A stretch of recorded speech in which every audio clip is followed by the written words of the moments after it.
9 अगस्त 2024 सुबह के 10 बज रहा था। तभी कोलकाता के आरजी कर मेडिकल कॉलेज के हॉस्पिटल से एक फ़ोन आया।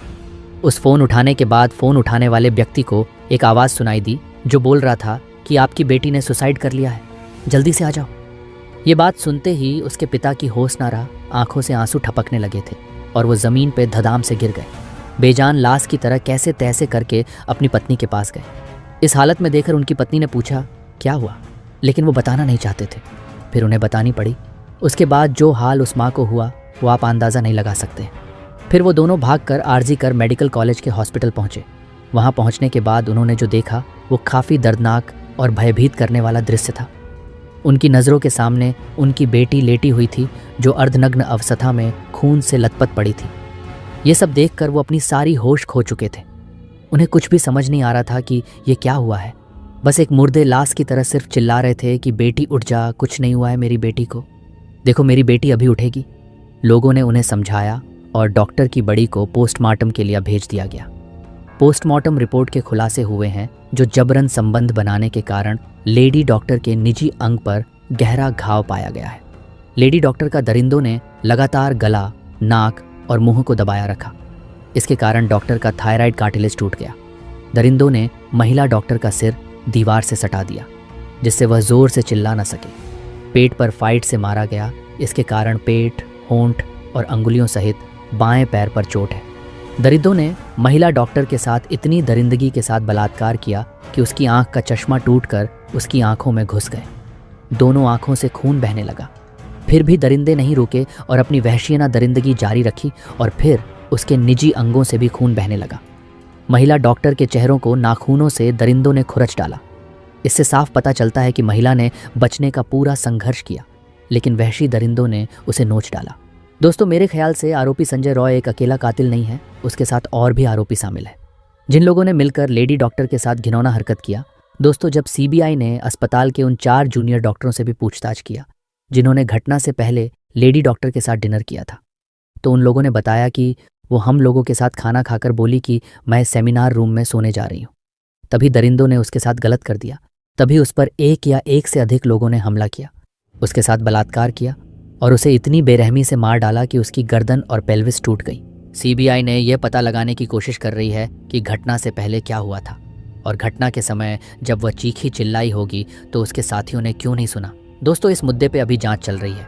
जैसे ही पुख्ता रिपोर्ट सामने आएगी तो मैं आपको बता दूंगा। अब बात करते हैं उस डॉक्टर की लाइफ के बारे में। दोस्तों, उस माँ बाप की बेटी का बस एक ही लक्ष्य था, अपने माँ बाप का सीना गर्व से चौड़ा करना, जिन्होंने अपने सुख चैन की कुर्बानी देकर उसे आगे बढ़ाया था। वो पेश से डॉक्टर थी, ट्रेनी डॉक्टर, जो पढ़ाई के साथ डॉक्टरी की प्रैक्टिस भी कर रही थी। वह अपने पूरे बैच में टॉप करके गोल्ड मेडल पाने का इरादा रखती थी। लाखों मिडिल क्लास लड़कियों की तरह वो भी एक ऐसे घर में पैदा हुई थी जहाँ प्यार तो बहुत था लेकिन पैसे कम थे। उसके लिए कुछ भी आसान नहीं था। कोलकाता के भीड़भाड़ वाले इलाके सोडपुर के एक छोटे से स्कूल से लेकर कोलकाता के आरजी कर मेडिकल कॉलेज में पढ़ने तक हर कदम उसके लिए एक नई उम्मीद थी। अपनी बेटी को कामयाब देखने के लिए उसके पिता ने अपनी छोटी सी दर्जी की दुकान पर दिन रात मेहनत की, पैसे बचाए और उसने भी स्कूल कॉलेज में पूरी ताकत लगा दी ताकि उसका सपना अधूरा न रह जाए। वह एक समझदार बेटी थी। ऑटो, रिक्शा, ट्रेन से स्कूल, कॉलेज या दोस्तों के साथ जाती, लेकिन कभी कोई शिकायत नहीं की। बस यही चाहती थी कि उसके लिए कोई अलग नियम न बने और वो अपनी मेहनत की दम पर आगे बढ़े, पापा की कमाई से नहीं। वे एक दूसरे के लिए जीते थे। बेटी उनकी शान थी और माँ बाप उसकी दुनिया। उसकी पढ़ाई पूरी होने के बाद उनके जीवन में प्यार और पैसा दोनों आने वाले थे। घर का कर्ज उतर जाएगा और पैसे की टेंशन खत्म हो जाएगी। माँ बाप, दोस्त, टीचर सब उसे फाइटर कहते थे। वो हार नहीं मानने वाली लड़की थी। एक रात ने सब कुछ खत्म कर दिया। वो बेटी अब दुनिया में नहीं रही। कुछ दरिंदों ने बेरहमी से उसका बलात्कार करके हत्या कर दी है। पीड़िता के 67 वर्षीय पिता ने हमारे सहयोगी संस्थान टाइम्स ऑफ इंडिया को बताया, हम एक गरीब परिवार हैं और हमने उसे बहुत कठिनाई से पाला है। उसने डॉक्टर बनने के लिए बहुत मेहनत की। हमारे सारे सपने एक रात में चकनाचूर हो गए। वह एमबीबीएस के उन छात्रों के एक बैच से थी जिन्होंने कोविड महामारी का खौफनाक दौर देखा था। मरीजों की सेवा करना उसको अच्छा लगता था। आरजी कर मेडिकल कॉलेज को वह अपना दूसरा घर कहती थी। वह मरीजों के इलाज में दिन रात लगी रहती थी। 9 अगस्त को 36 घंटे की बिना रुके ड्यूटी के बाद वह मेडिकल कॉलेज के सेमिनार रूम में सो गई थी। तभी उस पर एक या एक से अधिक लोगों ने हमला किया, उसके साथ बलात्कार किया और उसे इतनी बेरहमी से मार डाला कि उसकी गर्दन और पेल्विस टूट गई। अगली सुबह सेमिनार रूम में आए इंटर्न और साथ ही पोस्ट ग्रेजुएट ट्रेनी ने उसका शव पाया। उसका लैपटॉप, नोटबुक और सेल फोन उसके बगल में सही सलामत पड़ा था। एक आरोपी संजय रॉय को गिरफ्तार किया गया है, लेकिन उसके सहयोगियों और माता पिता को विश्वास नहीं है कि वह इस अपराध में अकेला शामिल था।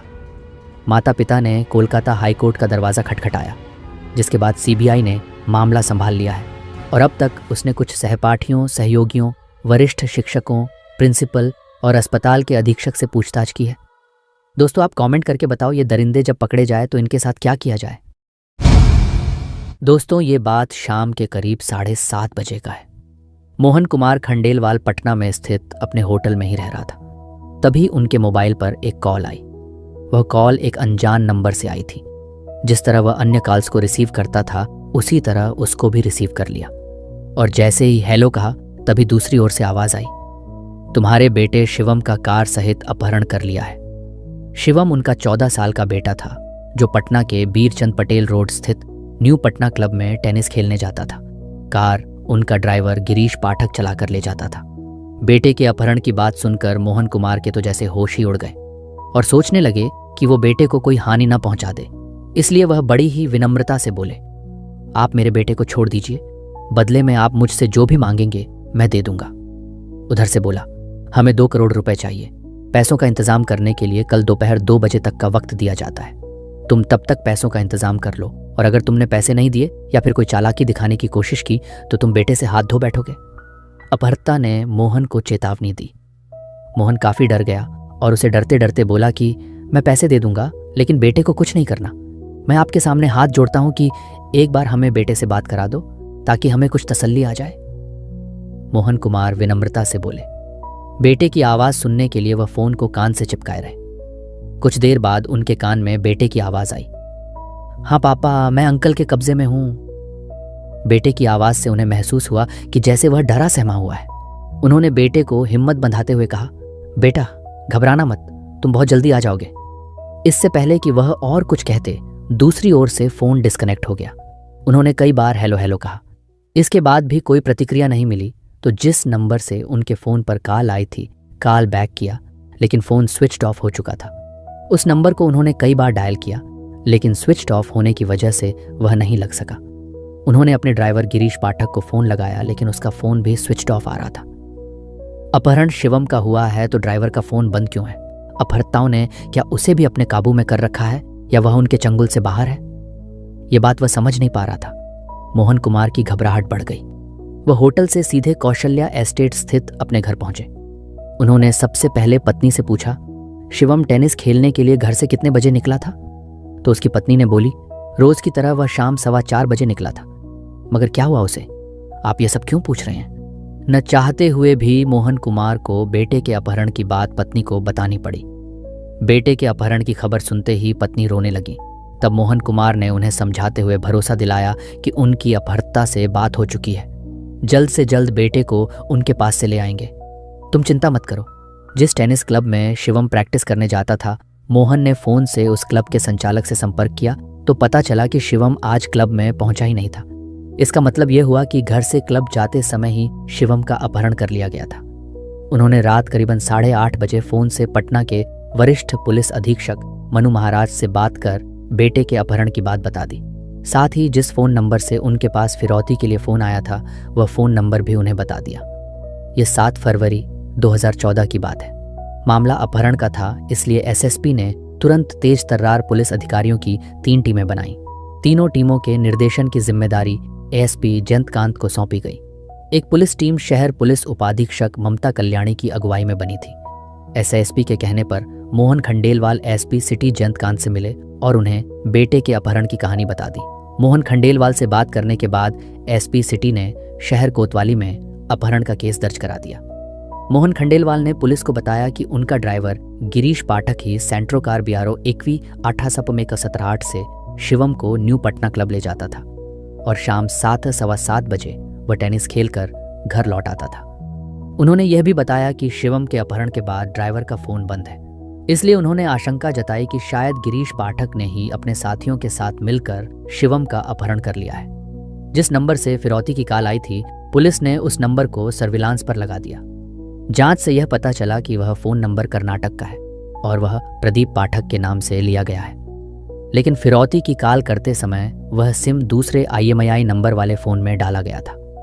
पुलिस की तीनों टीमें IMEI नंबर और फ़ोन नंबर के सहारे रात भर जांच को आगे बढ़ाने की कोशिश में जुटी रहीं। पुलिस को यह पता लग चुका था कि जिस समय अपहर्ता ने मोहन खंडेलवाल को फिरौती की कॉल की थी, उस समय उसके फ़ोन की लोकेशन बिहार के ही भोजपुर ज़िले के नज़दीक धनुपुरा गांव की थी। एक पुलिस टीम पटना में मुख्य जगहों पर लगे CCTV और NPR कैमरों की फुटेज खंगालने लगी। NPR कैमरे शहर के मुख्य चौराहे पर लगे थे। इन कैमरों से वाहनों की नंबर प्लेट भी पड़ी जा सकती है। पुलिस के पास खंडेलवाल की सेंट्रो कार का नंबर था, इसलिए वह इन कैमरों से यह जानने की कोशिश करने लगी कि वह सेंट्रो कार किस तरफ गई है। उधर बेटे की चिंता में खंडेलवाल दंपति को भी रात भर नींद नहीं आई। बीच बीच में वे पुलिस को फ़ोन करके यह जानने की कोशिश कर रहे थे कि पुलिस को अपहर्ताओं और बेटे के बारे में कोई जानकारी मिली कि नहीं। पुलिस से उन्हें आश्वासन के अलावा कुछ नहीं मिल रहा था। सुबह होते ही पुलिस की टीमें धनुपुरा गांव चली गईं और अपने तरीके से बच्चे के बारे में पता लगाने लगीं। इसी दौरान पुलिस सर्विलांस टीम से खबर मिली कि जिस फ़ोन नंबर से खंडेलवाल से फिरौती की रकम मांगी गई थी, वह नंबर कुछ देर के लिए दूसरे फ़ोन में डाला गया था। वह फ़ोन वही था जिसमें कर्नाटक वाला यही नंबर रेगुलर यूज़ किया जाता था। वह फ़ोन मिलने से पुलिस का काम और आसान हो गया। इससे पुलिस को उसकी लोकेशन पता चल गई। उसकी लोकेशन धनुपुरा के पास इब्राहिम नगर की थी। इब्राहिम नगर में पुलिस टीमों ने घर घर जाकर सर्चिंग शुरू कर दी। तभी सुबह 6 बजे एक मकान में 2 युवक और अपहृत शिवम मिल गया। शिवम के हाथ पैर बंधे हुए थे और उसका मुंह भी कपड़े से बंधा था। शिवम को सही सलामत बरामद करने की बाद जांच टीम ने SSP को बता दी। बाद में बात मोहन खंडेलवाल को भी बता दी गई। बेटे को अपहर्ताओं के चंगुल से छुड़ाने पर खंडेलवाल दंपति की खुशी का ठिकाना न रहा। वे तुरंत कोतवाली पहुंच गए। पुलिस ने जिन 2 युवकों को हिरासत में लिया था, उन्होंने अपने नाम अभिषेक सिंह और प्रदीप पाठक बताए थे। दोनों युवकों से पूछताछ करने के लिए पुलिस गिरफ्तार करके उन्हें कोतवाली ले आई। अभिषेक और प्रदीप पाठक से पूछताछ करने पर पता चला कि शिवम के अपहरण की साजिश खंडेलवाल के होटल में काम करने वाली युवती अनामिका और उसके पति गिरीश पाठक ने रची थी। मोहन खंडेलवाल ने भी बेटे के अपहरण में गिरीश पाठक पर शक जताया था। गिरीश और उसकी पत्नी अनामिका पिछले 2 दिनों से अपनी ड्यूटी पर भी नहीं आ रहे थे और उनके फ़ोन भी स्विच्ड ऑफ थे। पुलिस ने भी दोनों मास्टरमाइंड की तलाश शुरू कर दी, लेकिन उनका पता नहीं लगा। केवल 14 घंटे के अंदर अपहृत बच्चे के सही सलामत बरामद के अलावा 2 अपहर्ता भी गिरफ्तार किए जा चुके थे। यही पुलिस की बड़ी उपलब्धि थी। अभियुक्त अभिषेक और प्रदीप पाठक से विस्तार से पूछताछ की गई तो शिवम के अपहरण की दिलचस्प कहानी सामने आई। बिहार की राजधानी पटना शहर में कौशल्या एस्टेट के रहने वाले मोहन कुमार खंडेलवाल का शहर में एग्जीबिशन रोड पर एक होटल था। इसके अलावा उनके कई और बिजनेस भी थे। इसकी वजह से उनकी गिनती शहर के अच्छे बिजनेसमैनों में थी। उनका एक बेटा था शिवम। वह सेंट जोसेफ हाई स्कूल में कक्षा 9वीं में पढ़ता था। 14 वर्षीय शिवम को पढ़ाई के साथ टेनिस खेलने का शौक था। बेटे की रुचि को देखते हुए मोहन खंडेलवाल उसकी प्रतिभा बढ़ाना चाहते थे। अच्छे खिलाड़ी बनने के गुर सीखने के लिए शिवम पटना के बीरचंद पटेल रोड पर स्थित न्यू पटना क्लब जाने लगा। वहाँ वह 2.5-3 घंटे टेनिस की प्रैक्टिस करता था। खंडेलवाल ने बेटे को क्लब ले जाने और वहाँ से घर लाने के लिए अपने ड्राइवर गिरीश पाठक की ड्यूटी लगा रखी थी। गिरीश ही सेंट्रो कार से शिवम को शाम 4 बजे क्लब ले जाता और उसके प्रैक्टिस करने के बाद 7-7:15 बजे घर लाता था। गिरीश पाठक खंडेलवाल के होटल में रिसेप्शनिस्ट की नौकरी करने वाली अनामिका का पति था। अनामिका पटना के ही थाना जगनपुर के ककरबाग के रहने वाले दिलीप कुमार की बेटी थी। वह वहां पर एक डेयरी चलाते थे। अनामिका अपने 2 भाइयों के बीच अकेली बहन थी, इसलिए परिवार में वह सबकी दुलारी थी। इंटरमीडिएट पास करने के बाद उसने मोहन खंडेलवाल के होटल में रिसेप्शनिस्ट की नौकरी कर ली। खंडेलवाल के यहाँ गिरीश पाठक नाम का एक युवक ड्राइवर था जो भोजपुर जिले के कचनत गांव में रहने वाले देवेंद्रनाथ पाठक का बेटा था। मोहन खंडेलवाल को जब वह उनके होटल ले जाता तो फुर्सत में रिसेप्शनिस्ट अनामिका से बात करता था। हमउम्र होने की वजह से दोनों खूब बातें करते थे। धीरे धीरे उनके बीच बातों का दायरा बढ़ता गया। और वे एक दूसरे को चाहने लगे। दिनों दिन उनका प्यार बढ़ने लगा। हालात यहाँ तक पहुँच गए कि अलग अलग जाति होने के बावजूद उन्होंने शादी करने का फैसला ले लिया। फिर घर वालों की मर्जी के खिलाफ गिरीश पाठक और अनामिका ने जनवरी 2013 में प्रेम विवाह कर लिया। शादी के बाद दोनों ही पटना में किराए पर कमरा लेकर रहने लगे। चूंकि दोनों ही कमा रहे थे, इसलिए उनकी गृहस्थी ठीक ठाक चल रही थी। वे एक बड़े बिजनेसमैन मोहन खंडेलवाल के यहाँ नौकरी करते थे। खंडेलवाल के ठाट बाट देखकर उनके मन में भी ऐश की जिंदगी गुजारने की लालसा होती थी, मगर जितनी पगार उन्हें मिलती थी उससे उनकी महत्वाकांक्षाएं पूरी होने वाली नहीं थी। ऐसा क्या करें जिससे उनके पास भी अकूत संपत्ति हो जाए, इसी बात पर वे विचार करते रहते थे। इसी दौरान उनके दिमाग में विचार आया कि जिस खंडेलवाल के यहाँ वे नौकरी कर रहे हैं, क्यों ना उनके बेटे शिवम का किडनैप कर लिया जाए। क्योंकि वह पैसे वाले हैं, इसलिए शिवम की फिरौती पर उन्हें मोटा पैसा मिलने की उम्मीद थी। शिवम को क्लब तक गिरीश ही छोड़ने जाता था, इसलिए उसका किडनैप भी आसानी से होने की उम्मीद थी। गिरीश पाठक ने जल्दी से मालदार होने का उपाय तो खोज लिया, लेकिन जो काम करके अपनी तमन्ना पूरी करनी चाहते थे वह काम इतना आसान नहीं था। उसने इस योजना में अपने ताऊ के बेटे प्रदीप पाठक को शामिल करने का फैसला कर लिया। प्रदीप पाठक भोजपुर जिले के ही थाना पीटो का रहने वाला था। वह बंगलुरु में एक ट्रैवल एजेंसी में ड्राइवर था। गिरीश की प्रदीप से फोन पर बात होती रहती थी। प्रदीप भी अपनी नौकरी से खुश नहीं था, वह भी जल्दी मोटे पैसे कमाना चाहता था।